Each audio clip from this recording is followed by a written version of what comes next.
Last night, RT made international headlines when one of our anchors went on the record and said Russian intervention in Crimea is wrong. And indeed, as a reporter on this network, I face many ethical and moral challenges, especially me personally, coming from a family whose my grandparents came here as refugees during the Hungarian Revolution, ironically to escape the Soviet forces. I have family on the opposite side, on my mother's side, that sees the daily grind of poverty. And I'm very lucky to have grown up here in the United States. I'm the daughter of a veteran. My partner is a physician at a military base where he sees every day the firsthand accounts of the ultimate prices that people pay for this country. And that is why personally I cannot be part of a network funded by the Russian government that whitewashes the actions of Putin. I'm proud to be an American and believe in disseminating the truth, and that is why, after this newscast, I'm resigning.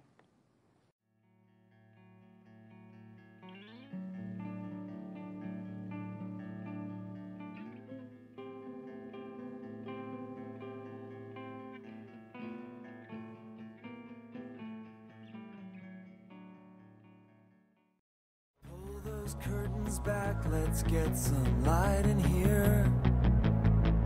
I can't believe you're holding up this time of year, that I can't seem to get you off of my mind. Now, when one of our anchors sitting in this chair quit on air, the US media jumped on this story. But there could be more to it than just an anchor's resignation. Political commentator Sam Sachs has more.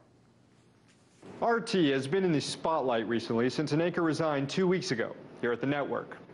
And a new article published in Truthdig this week by reporters Rania Khalek and Max Blumenthal reveal a group of neoconservative organizations that took a particular interest in that former anchor's on-air announcement.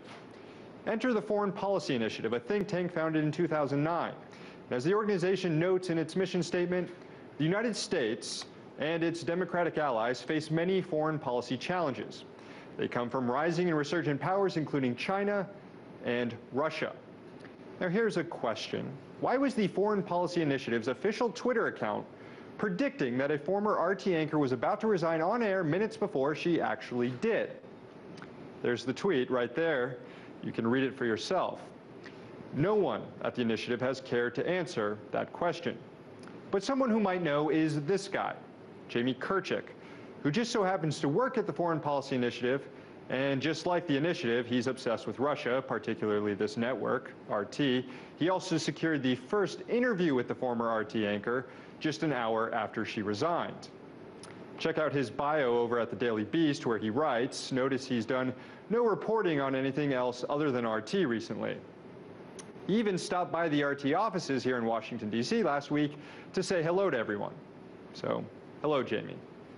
Kirchick, who's criticized RT as a state-funded media outlet, previously worked at state-funded media outlets like Radio Free Europe, Radio Liberty, which receives its funding from the U.S. Congress and beams pro-American messages to Eastern Europe, places like Ukraine.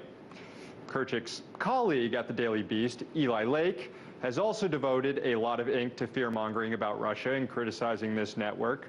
So too has BuzzFeed reporter Rosie Gray. Both have taken particular interest in the on-air resignation of the former RT anchor, as well as writing several stories about it, and both have been connected to this guy. This is Michael Goldfarb, who founded the ultra-conservative Washington Free Beacon newspaper and was formerly a PR lobbyist for the nation of Georgia during its war with Russia. As the Truthdig article alleges, Goldfarb fed Georgian PR to Eli Lake, now a national security correspondent at the Daily Beast, and Rosie Gray, the BuzzFeed reporter who produced the recent expose on RT. Now, looking at all of this, media critic Danny Schechter thinks this battle being waged against RT is a proxy battle for neocons who are pushing a certain foreign policy agenda.